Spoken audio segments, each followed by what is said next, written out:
the intizar, like Salman Farsi. Salman was in Persia.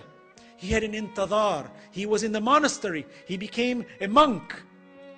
He studied Christianity. Think about it. Salman, the Persian, the famous Persian, who was known by the Holy Prophet as Salman min Ahlul Bayt. Salman is like Ahlul Bayt.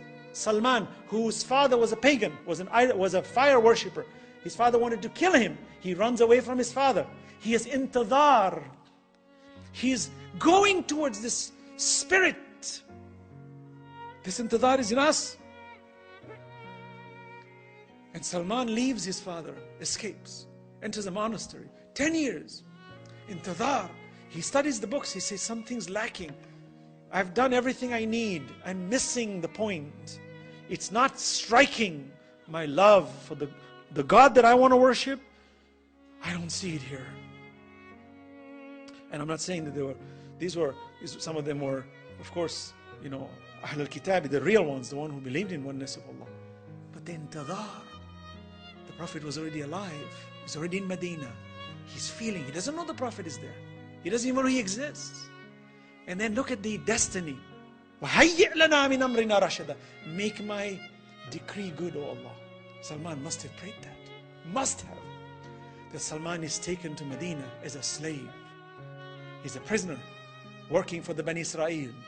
And he's being whipped every day. 13 years.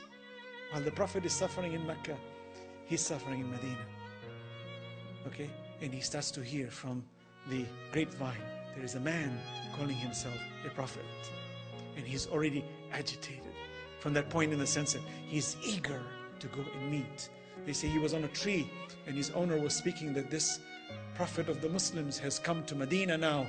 And now he has stationed himself in Medina.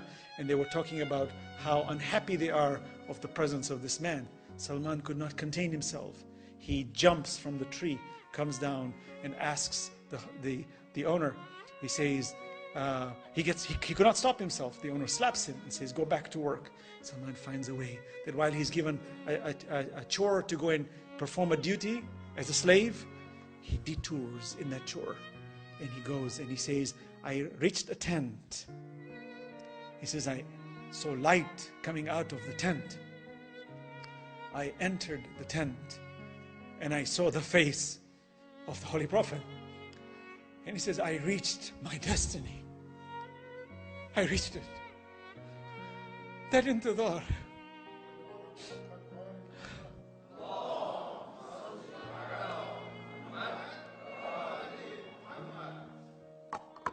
Is in us here today. For Imam Mahdi alayhi salatu wasalam is present. And I always used to wonder, how will the world know about Islam? How will Imam come? What is the situation? These tears, by the way, they come not as a show to anybody. It's when you have a realization, basic realization, I have a long way to improve myself. Just a basic realization that this world is illusionary. There is no stability but with Allah and His Messenger and His Ahlul Bayt. There is nothing. You own all the homes you want, own all the money you want, own all the children you have. It'll all go. The only value, Allah says, الْبَاقِيَاتُ الصَّالِحَاتُ خَيْرٌ عِنْدَ رَبِّكَ ثَوَابًا وَخَيْرٌ عَمَلًا. The best are your deeds. How am I going to hold on to these deeds? If I don't hold on to the rope of Allah, my Imam,